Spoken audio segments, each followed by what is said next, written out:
या बातमीचे प्रायोजक आहेत हॉटेल रोहित। माजी आमदार नरसय्या आडम यांची राजकारणातून निवृत्तीची घोषणा। आज पत्रकार परिषद घेत माजी आमदार नरसय्या आडम यांनी आपली भूमिका स्पष्ट केली आहे। नेमकं काय म्हणाले आडम मास्तर पहा। एवढं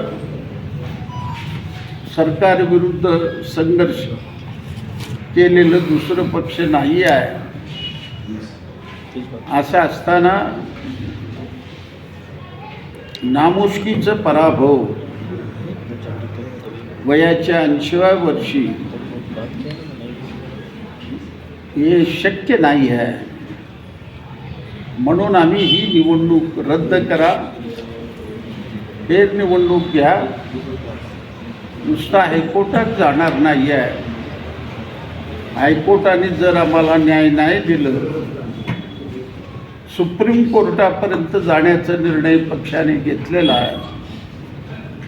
आणि आज मी तुम्हाला जाहीर करत आहे, या क्षणापासून निवडणुकीमध्ये उभं राहणार नाही। जे मी लोकांना वचन दिलं होतं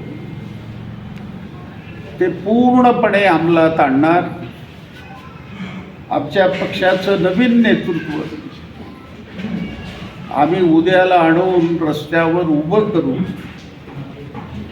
गेलेलं वैभव परत मिळवल्याशिवाय आमचा प्रत्येक कार्यकर्ता स्वस्थ बसणार नाही।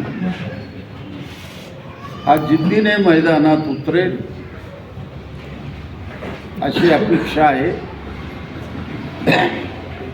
या निवडणुकीच्या काळामध्ये प्रिंट मीडिया असेल, इलेक्ट्रिक मीडिया असेल, यांनी जबरदस्त सहकार्य केलं। नुसतं सहकार्यच केलं नाही, आमची बाजू लोकांपर्यंत नेण्याकरता बहुमोल सहकार्य केला। आणि आज संविधान दिन आहे।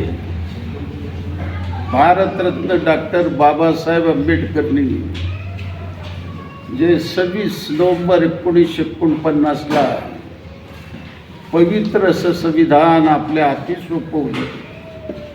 आज आम्ही शपथ घेत आहे ते संविधान वाचवण्याचं, ते संविधान टिकवून ठेवण्याचं आम्ही प्राणपणाने लढू।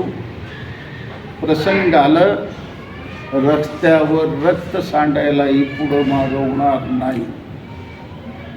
ही भूमिका मार्क्सवादी कम्युनिस्ट पक्षाची आहे।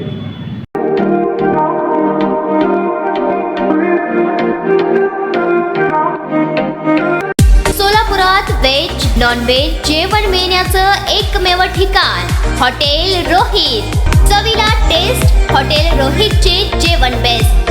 बर्थडे पार्टी, कार्यक्रम, विविध पार्टींचे ऑर्डर्स ही